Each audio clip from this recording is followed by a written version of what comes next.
Je voudrais dans ce tuto compléter vos connaissances sur les templates C++ en vous présentant la notion de spécialisation de template. Pour comprendre la chose, nous allons prendre ce petit exemple qui définit donc un template. Ce template utilise deux types de généricité, T1 et T2. Il définit donc une classe qui est la classe pair.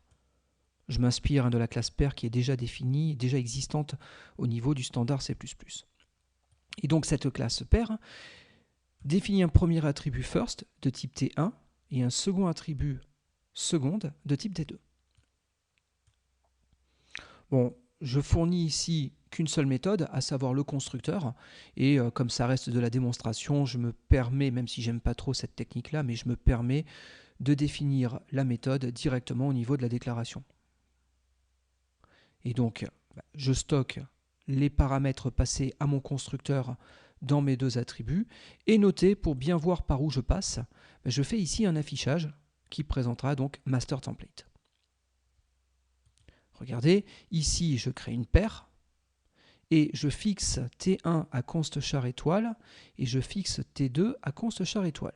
Donc du coup j'ai ma paire, Toto, Titi, ce sont bien des chars étoiles, on vérifie. Très bien, on est bien passé dans notre template. À partir de là, la spécialisation va me permettre d'adapter pour certains cas mon template en changeant, pourquoi pas, certains de ses aspects. Ici, nous avons deux spécialisations. Alors, ce sont bien des templates, mais le fait qu'on ait affaire à une spécialisation se voit ici. On est d'accord, lorsqu'on déclare une classe template classique, on ne retrouve pas de notion de chevron inférieur ou supérieur à ce niveau-là. Par contre, ici, on le retrouve.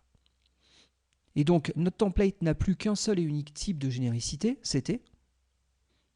Et j'ai fixé le deuxième type à int. Du coup, j'ai bien mon attribut first de type T, mais second est typé comme étant un entier. De manière similaire à tout à l'heure, j'y définis un constructeur. Bon, du coup, j'ai fixé mon deuxième type à int. Donc, je stocke mon T dans first et mon entier dans second. Pour vérifier si on passe bien dans ce template, notez que j'ai rajouté cet affichage spécialisé de template 1. Bon, ce que je suis en train de dire, c'est que si jamais je cherche à créer une instance qui utilise ce type, le type entier, pour utiliser la spécialisation, donc ça c'est P2, normalement nous devrions travailler avec la spécialisation qu'on vient de voir. Impeccable, ça marche bien. Donc de manière très similaire, j'ai fait la même chose, sauf que là j'ai laissé T pour le second paramètre variable. Par contre, j'ai fixé le premier paramètre en le mettant à first. En le mettant à double, plus précisément. Donc ici, j'ai mon constructeur qui accepte un double et un T. Je stocke les paramètres passés à mon constructeur. Et je vérifie si je passe bien dans la bonne spécialisation. Testons cette spécialisation.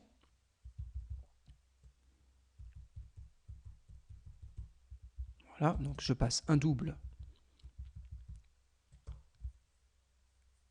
et un const char étoile.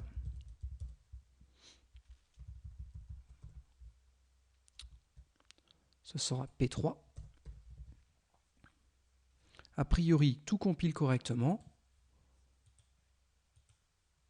Et donc, j'ai bien réussi à spécialiser un template dans le cas particulier où le premier type de généricité serait double.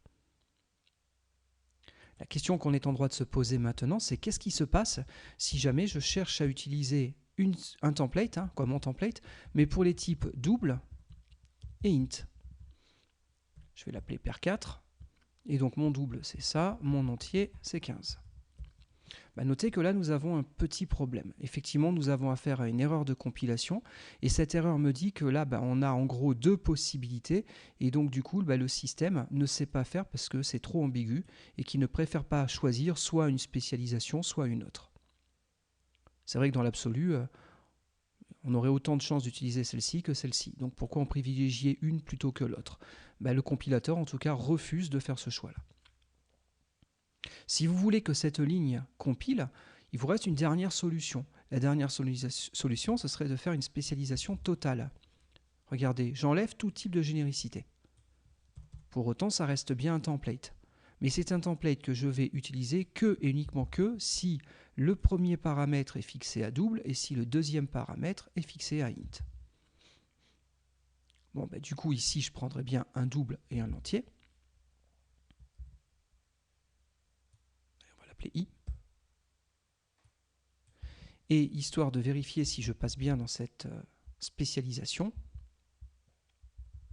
je vais rajouter ici un full. Voilà. Bon, ben regardez, cette fois-ci, mon programme recompile.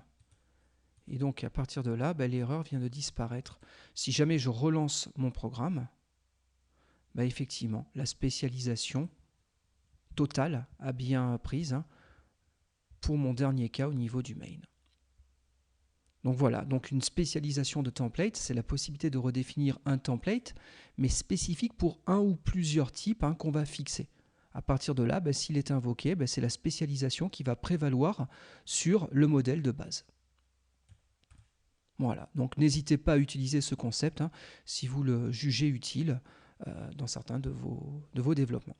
Je vous remercie de votre attention et je vous dis à très vite pour un prochain tuto.